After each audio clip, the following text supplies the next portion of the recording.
So our next speaker is George Vlastos, and I didn't know George before this event, so I can't tell you whether he's a good cook or a good bridge player, but I do have a list of 5 essential facts about George Vlastos. 1 is, he's a Wyoming native.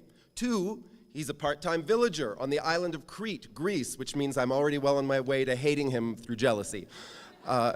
He helped design and he now helps maintain the Star Lane Center, an interdisciplinary, problem-based high school program in Casper. This has been his primary source of income for the past 15 years.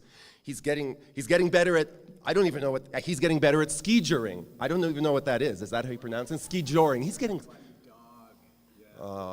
getting so good at skijoring. Presumably not on the island of Crete, Greece.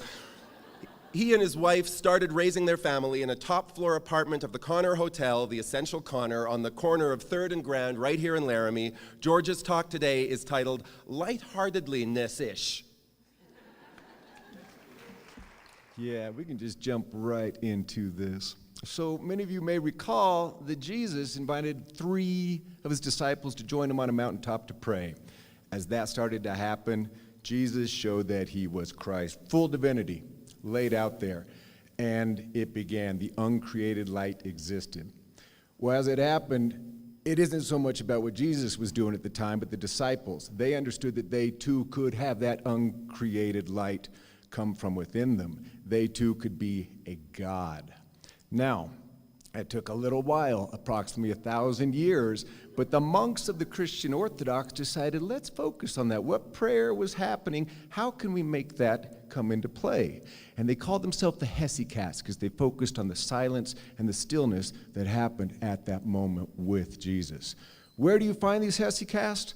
On a holy mountain, of course. This is Mount Athos in northern Greece. It is a monastic community, and it has been around since 964 AD.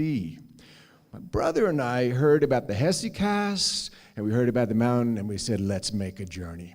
Now, we are not Christians by any stretch of the imagination, but we wanted to be in the presence of the hesychast, which isn't easy to do. Not anybody walks onto the holy mountain. In fact, there's paperwork involved. You must prove that you are a Christian Orthodox, which we are because our folks dipped us in some water when we were young in a Greek church, and you better be a man. You may not get on the mountain if you're a woman. We passed both, got our visa, we're on our way. We decided we would walk down the 20 miles of this peninsula to the mountain itself, and on the far end you might be able to see where it says desert.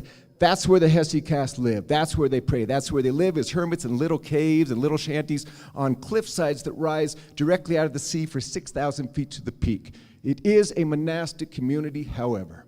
Beautiful, 20 monasteries, centuries old, everything you could ask for, balancing grandeur and austerity. However, the 21st century has caught up, and as you can see, there are roads. And now, the 100 pilgrims that joined us had no problem jumping on buses or lorries and moving from monastery to monastery to make their pilgrimage. My brother and I, no way. We were going to walk. And as a result, we got lost often in this area.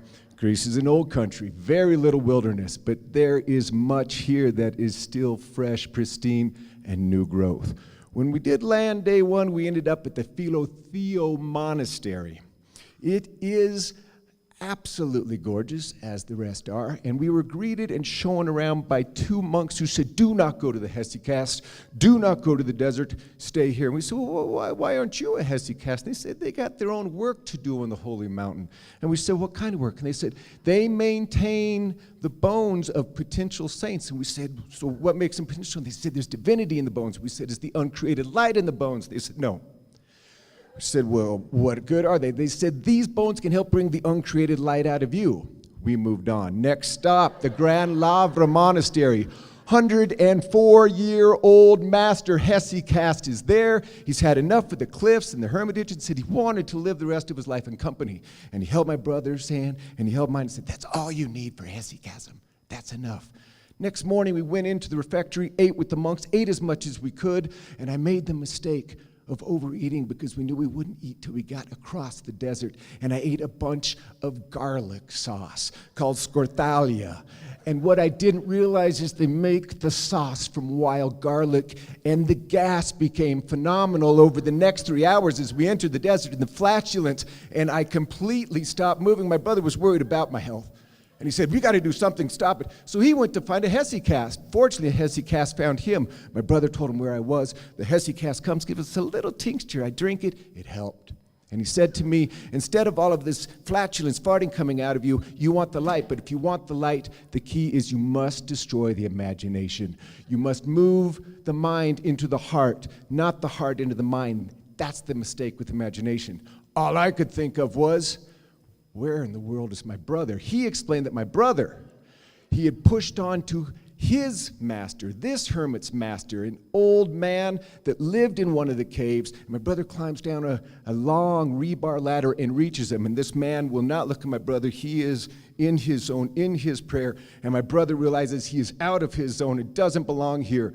And all he can think is, if an uncreated light comes out of this hermit hesychast, it must be blue, because all my brother can see as he sits there in the cave and looks out and tries to gather around his imagination where he is and why he got here, is the blue of the sky and the blue of the sea, light and blue and light and blue and light.